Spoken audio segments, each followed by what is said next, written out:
5, but I think we said it's amazing how many of these sessions we have done, but they are very important information sessions for our industry and all the information we can share. So may I firstly acknowledge our traditional owners of the lands of which we all meet today. And today I come from Darug country, and here we say Warrami, which is welcome in Darug. And may I pay my respects to all our friends and colleagues of Indigenous backgrounds and hope that we can endorse their practices of understanding country and the lands in which we work. So let's kick off. Today's session is quite full on, a little bit of a change. Today we were hoping to have the EcoPass reform presentation. Unfortunately, that's been delayed till next week now due to an urgent meeting that had to take place, and Kyle couldn't join us today, but he has promised that he'll be here next Friday for the EcoPass reform. Nonetheless, we have a jam-packed session for you, and needless to say, there's probably some content in there that everyone needs to know around COVID and where we sit, particularly in New South Wales and the ACT. So I'll give you as much of an update on that as I can today. We'll do our usual week in review and a grants review, because my goodness, there's some grants out there. And if you're needing a little bit of extra funds to do some extra things in your business or in your activity or in your organisation, now is the time to have a look at that. I've got a special message from the OCA board and also other reminders as they come to light for the industry. And we're going to have a presentation from Kieran around how we can extend recreation into the night, and we'll leave that to Kieran at the bottom end of our sessions, but certainly we'll take a considerable amount of time of today. So we can review, my goodness, Take 3 for the Sea. We had our first workshop this Monday, and thank you to YouthWorks and to some of the operators around the Sutherland Shire who came along to that, including Kyle from National Parks was also there. We had a great session, and my goodness, the ideas that were coming from that group around how we prevent more litter that goes into our oceans and our waterways and even into our environment was great to see. One thing that I did take away from that, which I certainly encourage everyone to think about, is the narrative of your operation and how you can communicate to your participants and your visitors about reducing litter waste. It is a huge impact on our environment, will continue to be a huge impact on our environment unless we all do our part. So Take 3 for the Sea will be providing some tools that we can use and endorse. But yeah, just to think about how you could build the narrative around litter reduction into your practices. Climate Change Subcommittee met for the first time this week, and some great excitement around this committee and what it can achieve. But you'll see a survey come out to all of our industry very soon, because what they expressed is they want to understand now what the current status is in regards to our outdoor activity providers, and what is their awareness, what is their current actions, where are some of their challenges, and they hope to really look at some of the actions that they can help you in combating climate change and adapting. The Incident Response Subcommittee also met this week, a very busy week. We had an update from the Mountain Safety Collective and the work that they're doing, and we're hoping to get some success around some New South Wales funding for them, and we continue on that journey. And if you might remember, as part of your membership benefit, you do get the opportunity to spend an hour with me, if you really wanted, about member consults. So we talk about your business and some of the ideas and things that we could look at for you. We've done some of those this week, and hope that everyone's gone away with little bits to look at and to amend in their business for a better change or an improvement. And now I think we better go to the COVID side of things. And here is who is affected. So we're in Greater Sydney, Central Coast, Blue Mountains, Wollongong and Shell Harbour, all part of the latest public health order. You can see the latest public health order and all the details on the Health's website, but I'll give you a big snapshot right now and what's relating to us as an industry. Well, first things first, if you have a retail side of the business or a hospitality side of the business, masks in all indoor non-residential premises are mandatory. Customers are to be seated at all times, and the 4-metre rule comes back into play, both indoors and outdoors. So there's something that you really need to understand. It also incorporates outdoors. Organised outdoor seated events or entertainment, you've got masks as well. So even though it is outdoors, you still need masks, and capacity is now reduced to 50%. While at work, masks must be worn. Where we're all working from home, I do not have a mask because I have no one with me. So where you can work from home is certainly the advice from the government. Household visitors, a maximum of 5, including children.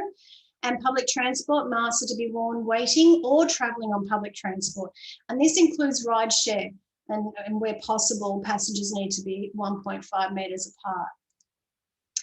The gym classes can have up to 20 and masks must be worn. Travelling outside. Now, this is an important distinction. I've had a lot of phone calls on this. If you live or work in the city of Sydney, if you work in or live in Waverley, Randwick, Canada Bay, Inner West, Bayside or Woollahra local government areas, you are strongly advised not to travel beyond metropolitan Sydney because it is not allowed. Now, that's the current standing. We're hoping that the rates go down today, or the cases go down. And of course, you can read about singing and dancing as well.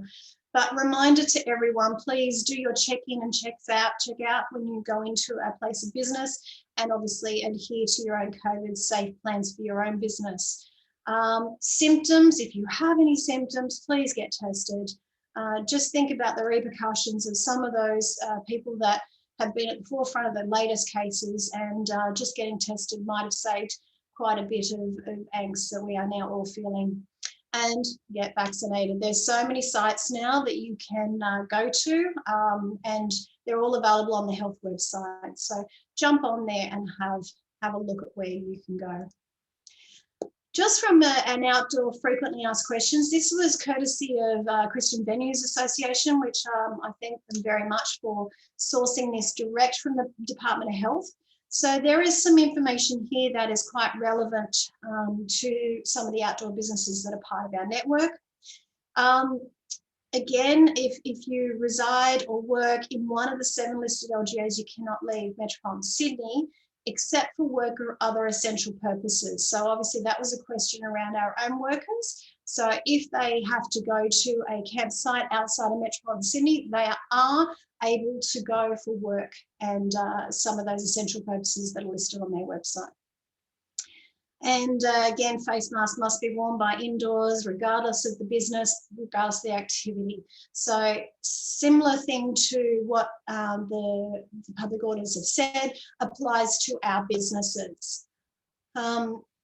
Singing is not permitted indoors, but it is permitted outdoors. So that was a distinction that was requested, particularly in a camp environment. The health department advised that can happen. And density rules do not apply to essential activities at accommodation venues. So you can have a look at that again on the public health order and the website for health. Marks are required in private vehicles if the person is in a vehicle with another person from a different household. So similar to a rideshare arrangement, it happens in a private vehicle where you have 2 households together. And the gathering of a hotel, motel or other accommodation facility that is necessary for normal operation of accommodation is exempt from density limits. Again, referring to that public health order may answer some of your queries in this area, but if you have any questions, certainly shoot them through to us and we will investigate for you. And when using private bus charters, masks are to be worn. And the final one there is education holiday camps must comply with the health orders and not follow the guidance on schools. We are considered a business, a public business, so we need to comply with these rules and not take the direction of how schools are operating. So I hope that gives you some indication of what we are in at the moment from a COVID restriction sense. And as I say, if you've got any other questions, please shoot them through and we will go to the source and get answers for you. As I say, there is more grants out there than I have time to apply for. And I'm sure we all agree that we'd love more time to look at these. But I've pulled out some that are very relevant to us as an industry, and certainly one particular one closes today, and is a very good one for anyone that's trying to increase women's participation in their recreation activities. So you may have a limited time amount today, but if you don't and you want to have a look at that, please jump on and have a look at that one. The new one that I announced last week, I actually attended a webinar yesterday, and it's the Regional Tourism Activation Fund. It is a very interesting fund in the fact that it goes up to $5 million. So if you have a substantial idea about activating and increasing visitation into your area, into your business, it is worth a look. There are some challenges around the application for this, that it has to be an incorporation that applies for this fund. But the options are that you can partner with an incorporation or a lead organisation to help you with that. Again, if you've got any questions on that one, please give me a call or hang back on this session, and I can certainly try to update you on any questions you may have. That one's due on the 11th of August, so you do have some time to prepare for that one. Recently, I mentioned the Playground Development Fund, so that's certainly still available. There's also a community garden grant in ACT that's currently available. There is also bushland regeneration grants. So there's some of the ones that are relevant to us, but yeah, certainly it is grant heaven at the moment. So yeah, great for some of the people that want to get some stuff done with money they don't have. I'm going to share with you the message from the OCA board. So if this works, hopefully you will get.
I hope you could all read that on the screens, and it wasn't too small, but I can certainly send everyone. The link will be in the members newsletter early next week. But yeah, needless to say, there is a lot of activity happening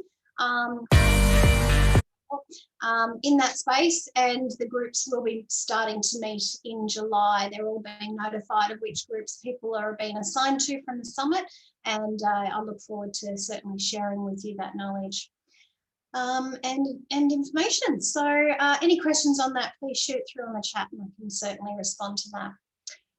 Early bird rates close not in 12 days, they actually close in 5. So 5 days away, you have the early bird rates being changed to normal rates. So if you have not booked for the National Outdoor Education Conference, now is your time to do it. So jump onto the website, book your tickets, and certainly lock in that rate.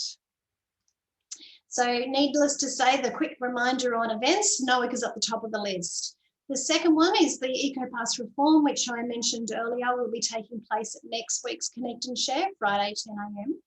The Better Futures Forum, the 17 to 19 August. So if you remember, that's around the climate change discussion, and certainly a great lineup of speakers in that virtual event. ABAT Outdoor Health Symposium is a face-to-face, and that's in Adelaide in October.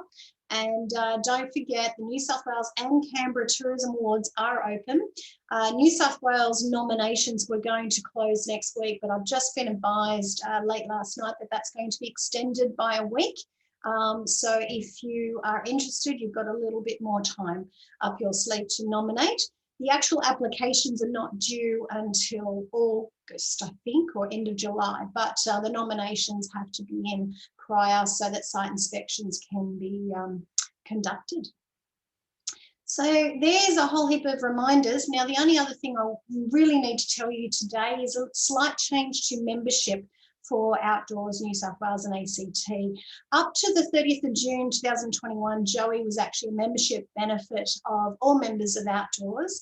By board resolution just recently, it's been decided that these funds now go towards membership benefits that the majority of our members will certainly benefit from. And Joey will be an add-on. So for those that really do benefit from Joey, you can still maintain your access to that by providing an add-on, and that's available on our website from 1 July. So you can add that to your membership and maintain your access to that magnificent journal, which is all about outdoor education, and make sure you're up to date with Joey. So any questions on that, again, just shoot them through and I can certainly answer them for you. Now I'm going to introduce Kieran. So Kieran comes from Leadsun. I'll let him do his own intros, but I had the pleasure in meeting Kieran just recently through Officer Sport. And I think his solutions to helping us get people more active in perhaps non-daylight hours are certainly encouraging. And I think we've got a lot of opportunity by looking at some of the technology that now exists.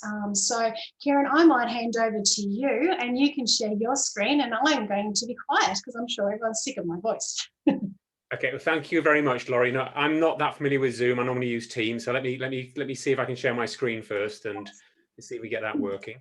So you can just confirm that you can see my presentation. It is beautiful. And if I do that, do you see my notes or not? No, we see. Oh, sorry. Yes, we do. We see your notes. Okay, let me not do that then. I'll just do that then. That's probably better.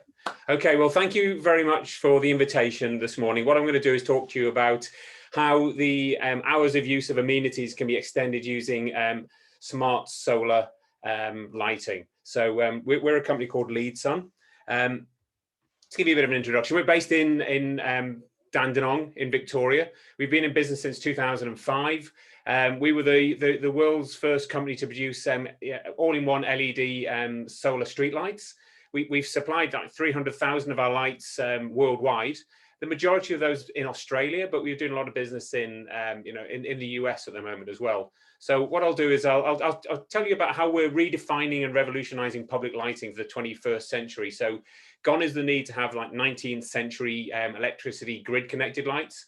Now there's a sustainable alternative, so you can light up anywhere without having electricity supply there. So when I do this presentation, I encourage you to stop and ask me if you have any questions. I'll go through it fairly rapidly, and if you have any questions that you want to wait till the end, please do so.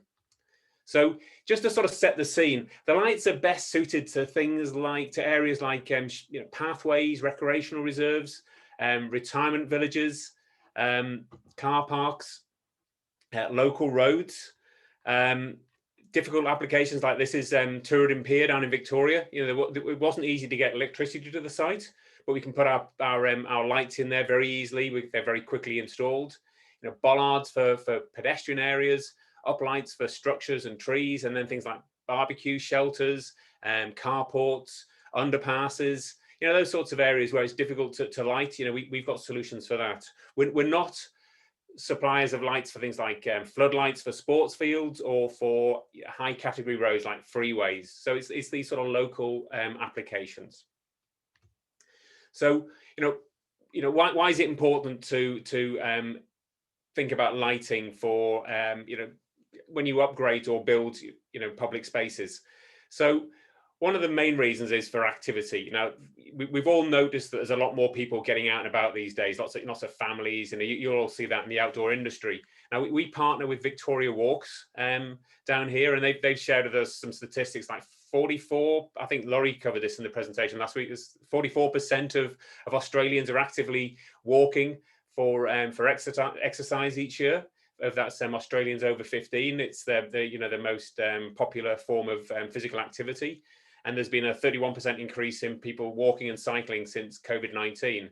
So, we hope that isn't just a blip. We hope it gets embedded and continues. More people get out and about and are exercising, but it does create issues that with more people out and about, with limited spaces available, that can produce congestion.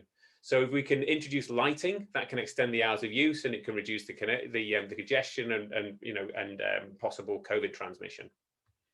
So an interesting thing about lighting is that to improve the perception of safety and for safety and security, the research shows that high intensity lighting is not the best solution. So often people want to light an area or put in a big floodlight, the massive amount of light. That doesn't actually make people feel safe. It actually makes them feel very conspicuous. So they think people can see them very easily. And it doesn't allow them to see beyond that brightness into the darker areas, and it creates darker shadows. So the research shows that consistent, layered, warm lighting with multiple light sources is the best method. So, enough to see, but not enough to sort of dazzle and stop you seeing beyond there. So there's some really good research, and I can share with Laurie, you can send it out, some links to the research that's been done by Monash University and Arup Partnership. So there's, lighting's, there's quite a lot of thought needs to go into it. And, one of the things that I've been reading about in a report that we've just commissioned is that anywhere that's regularly used during the day, it should be a candidate for lighting at night. Because once you have areas that are unlit, you just get these sort of islands of darkness that people are fearful to go into. So if it's used in the day, maybe consider lighting it at night, and get the users to go out there and observe it and see what their feeling is, where they think the areas of of concern are, and you can make sure you're lighting it appropriately. So our lights, we call them smart lights. Like, you all know that smart is used for everything these days. So what we mean by smart is they're sustainable. So they're not connected to electricity grids, they're environmentally friendly, and they're independently powered. That we've designed them to be sort of modern and sleek, so they're unobtrusive. So you can put them into your areas wherever you're talking about, like into parks, into villages, and they're designed to be sort of not big and cumbersome. They're unobtrusive. Now, because they're not connected to electricity grid, you can put them where you like. So you don't have to see where the power is. You can go, well, I need one in the middle of that paddock. You need on this cycle track or walking track. Then we can install them there for you. They're designed in Australia for Australian conditions, so they're designed to be robust and reliable. And a nice thing about the solar lights is that they're also immune to blackouts and brownouts. So if you get a situation like we've had and still have here in the Dandenongs in Victoria, if the power goes out, the lights still keep working, which is really nice. And then the T's for technology. There's a lot of smarts built into our lights, so they're smart city ready. So importantly, our lights are compliant to the Australian standards. So if you wanted to introduce the lights, we can make sure they comply with the Australian standards, which is 1158.3.1, which is for public lighting. And we've got our own in-house lighting designers, so we can partner with you and we can actually do the design for you as well. So we can if you have an area that needs lighting, we can give us the plan, we can create a design, and it complies with all the relevant standards. Now, because of the work we've done in the USA, there was a requirement for our lights to be dark sky compliant. Now, Laurie knows about this because I've been talking to her about it, but Dark Sky Compliance, it's a certification from an organization, it's a global organization, and it eliminates upward light spill, so that it massively reduces the amount of light pollution. So you're not going to be sort of lighting up the night sky and affecting people's ability to see the stars. It reduces the amount of spill that gets into neighboring environments, so into say residential properties or any accommodation, and also into nature. Now it also uses a warmer light color, so we're using 3000 Kelvin. Now early LED streetlights were like 6000, which is very white blue light.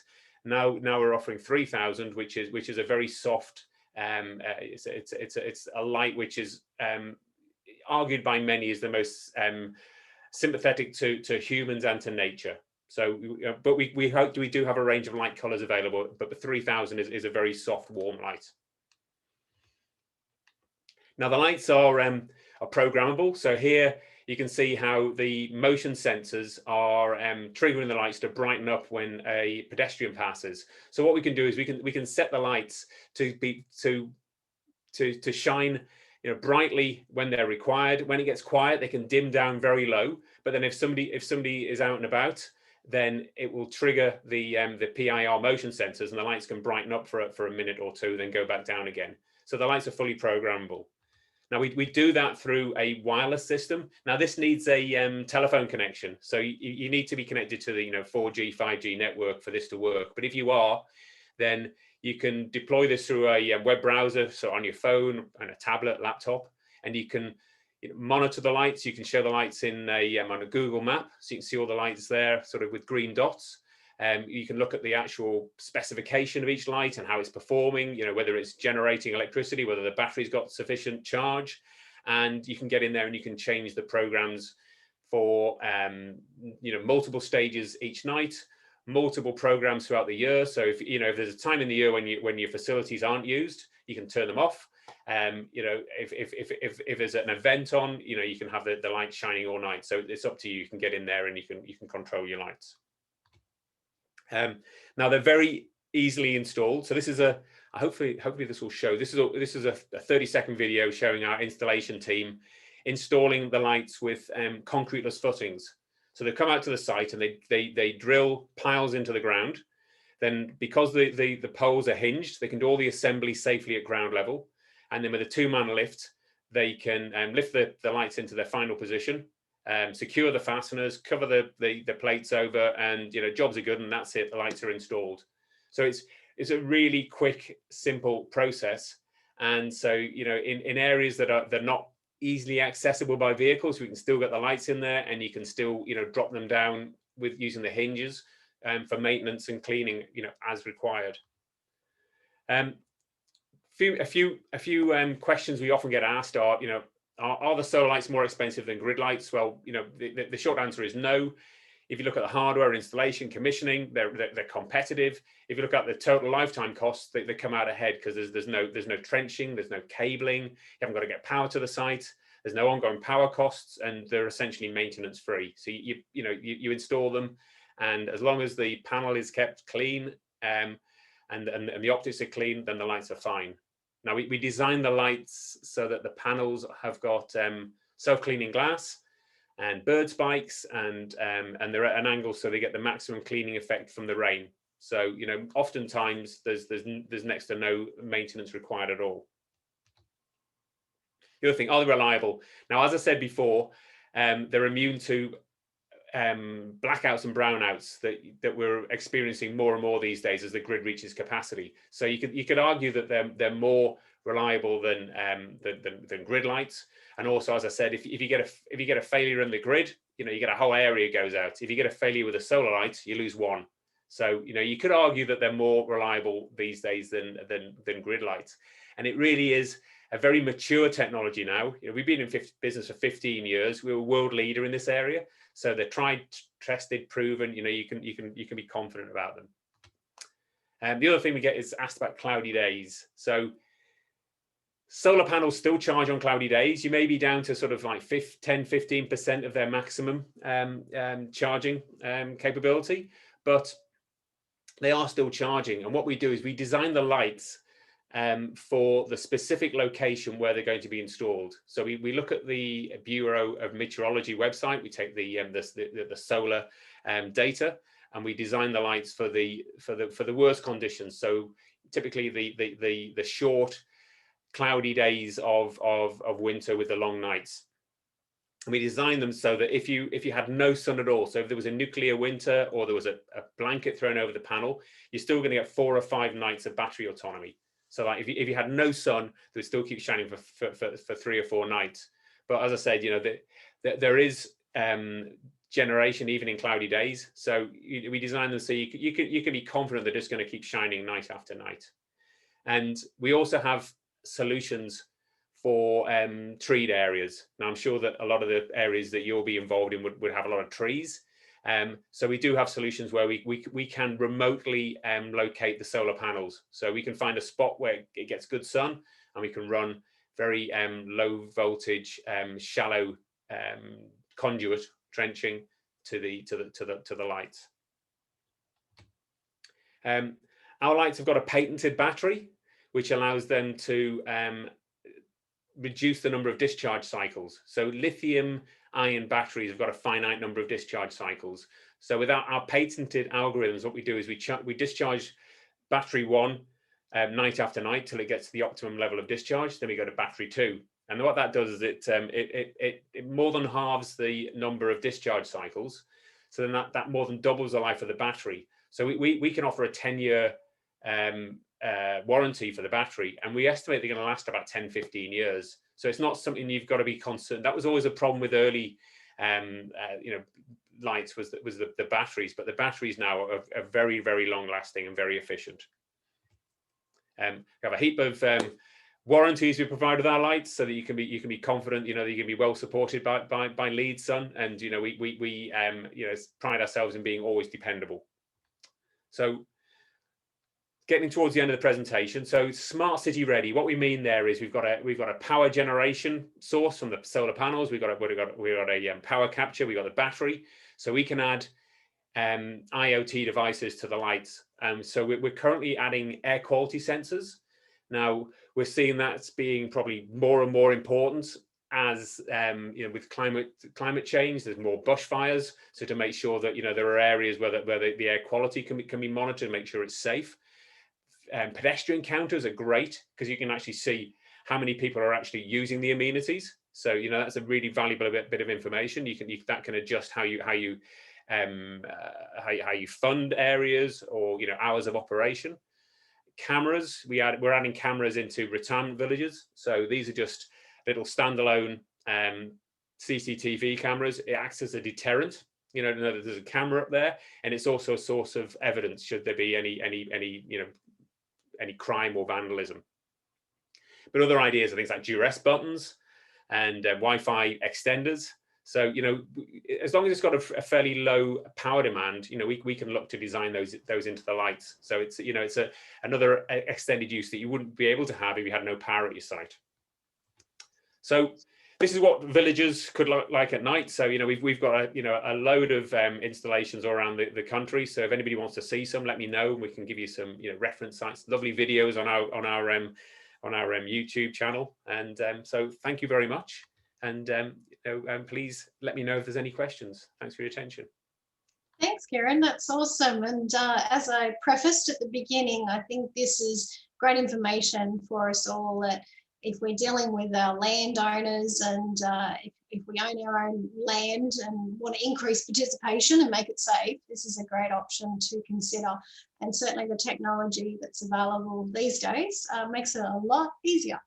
So I know some of the challenges, as you said, pointed around access to electricity, which I continue on here. Awesome. Does anyone have any questions for Kieran? David? Yes, I operate at a place called Mount Buffalo, a national park in Victoria. Yeah. Yes. And I think as no one else will do it, I provide the snow cameras at our 2 snow locations. Yeah. Oh, do you? Okay. We won't talk about Parks Victoria. But for instance, you were talking about having a light with a camera. So, for instance, would you be able to design something? I'm not, forget about whatever, but say something that provided a bit of, we've got Wi-Fi, that provided a bit of security for people visiting the location in the night, maybe turned on and off, but it could also provide a snow camera during the daytime. Okay, yeah, so good question. Thank you very much, David. Now the availability of power from our lights is limited. So what we always do is try to look at sort of low demand devices. So it would be a case of finding a camera which had a low enough demand, which we could be supported by the camera, which we could connect through to the internet. But absolutely, something we can certainly look at for you. And this is the thing I thought about is that, the solar panels certainly work in cloudy days, but snow would be interesting. So that's going to. Well, we actually have a battery operated system at one of them anyway, where we actually climb up on an old tower and replace the batteries. But you could have something where we could replace the batteries, or but I'm always looking at innovative ways to do stuff. So David, if I can get your details, we can have a chat with you about that. Certainly, but a great application. Yeah, I'll pop it in. Hopefully, the self-cleaning glass and the angle will be enough for the snow to go off like an alpine roof. Thank you very much. Great. All right, David, if you want to pop your details in the chat there, that might be easy for Kieran to grab. Great. Is there any other questions from anyone online now, or if you're watching this on YouTube, certainly pop your questions through and I'll connect you with Kieran if you need some more information. Yeah, please do. Thank you very much. Thanks, Laurie, and thanks everybody for your attention. Really appreciate it. Thank you for joining us today. Pleasure. Okay, guys, so I covered a lot in the earlier session. I just thought I'd firstly ask, is there any questions relating to some of that content that I covered around COVID? And I'm happy to go back to the presentation if people had particular questions. And I'll share that just so everyone can see it, because I know a few people joined a little bit later. But yeah, is there any questions associated with any of that information we shared?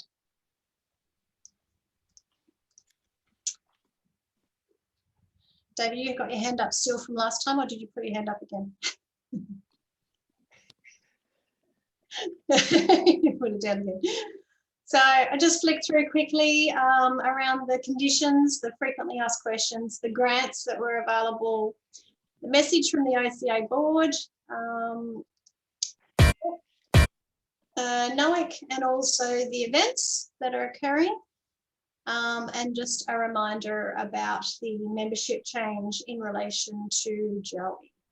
So if no one's got any questions on any of that, now's a great time to bring up some of the things that are going on in the sector. Have you got any things that you're seeing, any challenges you're facing, or any ideas that you've got for the industry at the moment?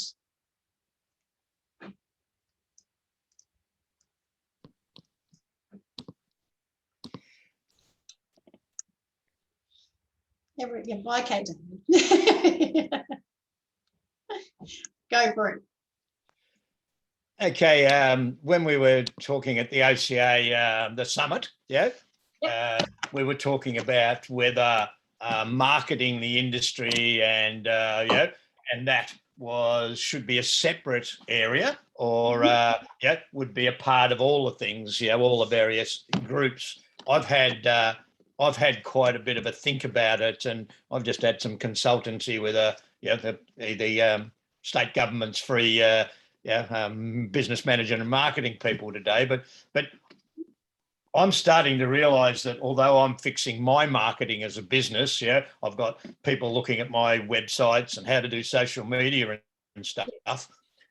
If the broader marketing for the industry in my state by the government agencies, peak bodies, isn't functioning, which it doesn't at the moment, for the broader industry, adventure outdoors, schools and stuff, then what I'm doing is only 20% effective. So I suspect we might have to put a bit more effort into and maybe get a group to actually look at that area and look how, how nationally, state-wise, it could be actually the one area that might keep us all afloat. And that's just my feelings. Originally, I thought maybe it was just a little bit of a separate issue, but I got a suspicion it might be far more important than that. Yes, I completely agree with you. And for those that are members, you would have received a little note in your mailboxes from us, which gave you our strategic plan in print, but it also gave you a little letter on some of the work we're doing actually in that space, David. So if you might remember reflecting on that letter, it's talking about the umbrella approach of marketing, and like David articulated, having a focus at an industry level, which can filter down to activity level, which can filter down to organisational level. And we have, if you don't follow it, please follow it. It's Experience Outdoors NSWACT, which is our brand for marketing the industry. And we'll do a lot more of this in the coming months as we get into the next financial year. But having opportunities and tools that you can utilise while we are marketing Experience, New South Wales and ACT, you can actually capitalise on that by using a similar brand. And what that does, it cuts through some of that noise that's out there. So we can actually really articulate our message as a partnership or a collaboration, as opposed to really trying to speak our voice in amongst all the noise that's out there. And back when I was in marketing some years ago, they talked about how much million worth of advertising you'd see every day. I would hate to think what that's valued to today with social media and the money that's being spent to get eyeballs. So to cut through in that space and to really be solidly connected to your market is a big challenge. Although a lot of our media is free these days, it's the time we have to take to implement a lot of that is where the cost is. So the more we work together in that space and articulate our industry, our message, our activities, the better we are going to be off. So great point, Dave. And thank you for bringing that up, because we'll look forward to sharing some of those tools in the coming months with you that you can utilise as part of the industry. And I'm sorry, I don't have a Victorian version because I do have that little thing called a state border that I have to stay in, although, you're more than welcome to use it.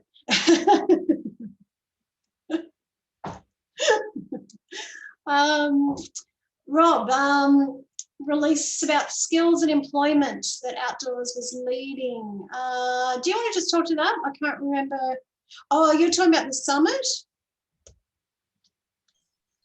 Not quite sure. Just the Outhouse the other day mentioned something that to look it up, and I went looking it up, or he couldn't find it immediately on site. I think he said something you sent out a communique just a couple of weeks ago or 3 weeks ago. I might have missed it, but no, not quite sure what it is or if it was. But okay, there's a couple of things. So there was it last week's session? Was there? I can't remember, where we had Wilderness First Aid equipment, Wilderness First Aid Australia. I think it was last week. Did you come last week, Rob, to connect and share? No, the week before, I think. Okay. I did hear that Wilderness one, but I don't think I was there last week. Great. Okay, so it's on the YouTube channel. If you look up last week's, that's where the conversation started.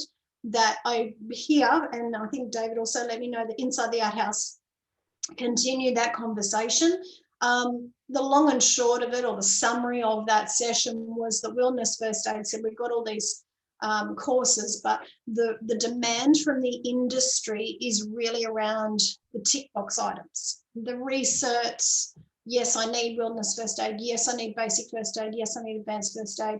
Whereas what Neil was saying is that he could actually, I suppose, create something a little bit more worthwhile for our industry that would help our industry a lot more.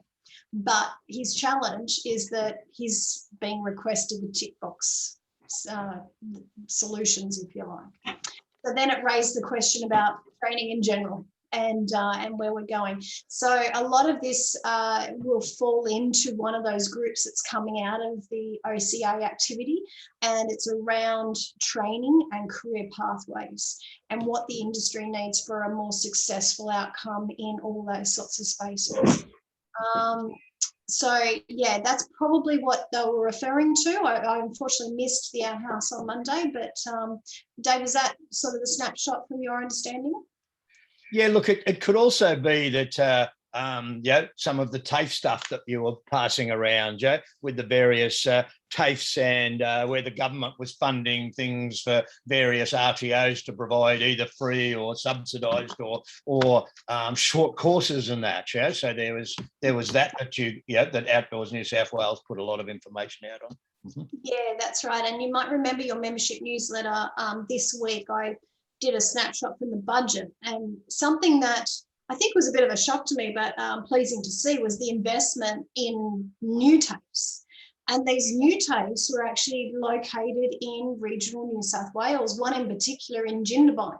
So needless to say that obviously Jindabyne is one of our destinations that is very connected to our space. So we'd hope that that's an encouraging sign with that type of investment being put in by the government.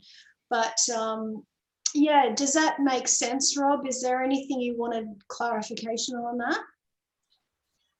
No, that's fine. Yeah, I'll look up the wilderness first aid and then see if they are willing to modify some courses if they're particularly sought after. But I do have to refresh with TAFE, not only the Blue Mountains people, but my people here in Tuncurry. They don't seem to get back to me, so we can't push things forward or tell them what when can go out and apply for funding for a course. So it's slow going. Yeah, right. The other one, Rob, I was talking with Peter Lubeck from Hunter TAFE, and he had that really innovative model that he was looking at for Cert 4. Were you on that session when we flew that option around? No, that'd be something I'd be totally interested in. Okay, great. I'll connect you to, and that's probably an area that you can look at. He was literally trying to work out how we could work with industry on the fact that industry can't release their stuff, but they want them accredited. And he's come up with a model that he'd like to test. And he asked me to test it at a forum, and certainly the feedback from this forum was very encouraging. So I think he'll probably go forward with that. So I'll connect you with Peter. Roger that. Awesome. The other thing, guys, is please keep me up to date with any of the issues in relation to skills and training. As I still sit on the Sport and Rec Advisory for New South Wales with Skills IQ, I'm always feeding the content up. I think they see me coming, but it's really important to keep the conversation going around this topic, because it is so crucial to the whole life cycle of our industry, as we know. Great, guys. Is there any other questions or comments around what's happening right now? I think we're all exhausted as it gets to the end of the financial year, but it's a good time to refresh and get refocused for the new financial year coming. So anything else anyone wants to jump in and say? Well, one of the things that I need a cause. So we've had some issues with one of our local parks as far as decision making and other types of things, and I'm starting to throw out to peaks and other how do we manage our public land in the future? I don't think the current systems worked with a dedicated agency like Parks New South Wales or Parks Victoria. The fact that those parks are starting to co-manage with First Nations people is changing the way that will manage anyway. But I think that perhaps something where other stakeholders, recreation, not everybody, of course, but actually cannot just put information in, but can actually be physically making the decisions as a part of a group committee of some description. I mean, I don't know whether there is an answer that would be functional, but I think that what we've got currently at least needs to be considered what other things could we be doing? Could we have a user group and management system, and then the rangers would simply be implementing what the community as well as the state and and whatever the legislation and stuff was required. Yeah. Probably a really good one to bring up next week when we have National Parks and Wildlife with us, to see, if there's any process there around their thinking and what they're looking at for the future. But a very valid point, I think, particularly in New South Wales, where we have Forestry Corp and National Parks as probably two of the largest stakeholders. They have got very different objectives, and I think challenges that we face are amending our practices depending on where we are. So no, it's a very interesting point. The 80 million announcement. Yes, I included that, Rob, in the newsletter, and Minister Keane announced an $80 million investment into, I think it's 2 major walks. One was the Illawarra, and I can't remember off the top of my head where the second one was, but I have asked for more information from the department on that. As well as I've asked for more information on the funding that was promised for Careers New South Wales. So I'm hoping to bring that to the Connect and Shares in coming weeks on exactly what that entails, so we are full aware. But the good thing is we're certainly active recreation was words that I heard in the budget, and certainly that's really encouraging. On all stretches, because we haven't really seen that sort of investment before. So let me get back to you on the details, Rob, but certainly ask the question. Is there any other questions on that one? No? Ron, did you want to say something? No, just unmuted. Okay. Guys, you got 9 minutes left, so you can either have a 9-minute early mark or, feel free to, we'll turn off the recording and we can just have a chat. So thank you all for coming for another Friday. And Leslie, if you want to finish the recording.